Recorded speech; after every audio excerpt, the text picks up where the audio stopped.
tapi dikunci sampai tahun 2065. Supaya semua orang yang jadi subjek penelitian eksperimen atau konspirasi ini udah mati. Ceritanya itu ada di tahun 1980, itu ada orang pertama ya mahasiswa. Itu mahasiswa namanya kalau nggak salah si Bobby namanya. Bobby masuk kuliah, masuk mahasiswa baru nih ya, baru masuk ke kuliah, dan pas di kuliahnya itu dia disapa sama banyak orang. Dan disapanya tuh kayak ada yang high five, ada yang nepuk bahu, bahkan juga dapat cipika-cipiki dari mahasiswi lain. Nah, ada lagi orang muncul. Lo kayaknya mirip sama teman gua namanya Edi deh. Ditemuin deh tuh Bobby dan Edi. Pas ketemu mereka sama mukanya. Literally sama. Kayak orang kembar. Yang padahal mereka nggak punya kakak, nggak punya adik. Kembar. Nah, terus bingung dong, kok lo bisa sama kayak gua? Semuanya sama. Dan akhirnya kan viral tuh ceritanya. Tahu-tahu si Bobby nemu lagi telepon. Kayaknya gua orang yang sama kayak lo deh. Muncul lagi namanya si David. Yang 3 orang sama, literally sama. Ini cerita nyata tapi. Cerita nyata. Cerita 3 orang punya muka yang sama dan ternyata mereka adalah saudara kembar.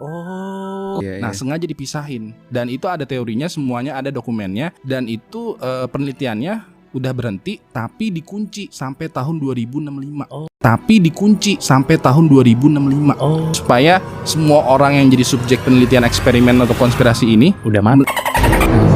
Ceritanya itu ada di tahun 1980, itu ada orang pertama ya mahasiswa. Itu mahasiswa namanya kalau nggak salah si Bobby namanya. Bobby masuk kuliah, masuk mahasiswa baru nih ya, baru masuk ke kuliah, dan pas di kuliahnya itu dia disapa sama banyak orang. Dan disapanya tuh kayak ada yang high five, ada yang nepuk bahu, bahkan juga dapat cipika-cipiki dari mahasiswi lain.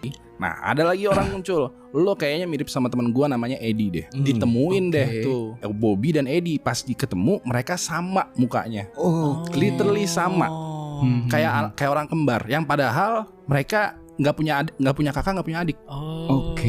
Kembar. Nah, terus bingung dong, kok lo bisa sama kayak gua? Semuanya sama. Dan akhirnya kan viral tuh ceritanya. Tahu-tahu si Bobby nemu lagi telepon. Kayaknya gua orang yang sama kayak lo deh.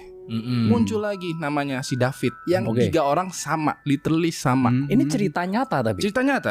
Cerita 3 orang punya muka yang sama dan ternyata mereka adalah saudara kembar.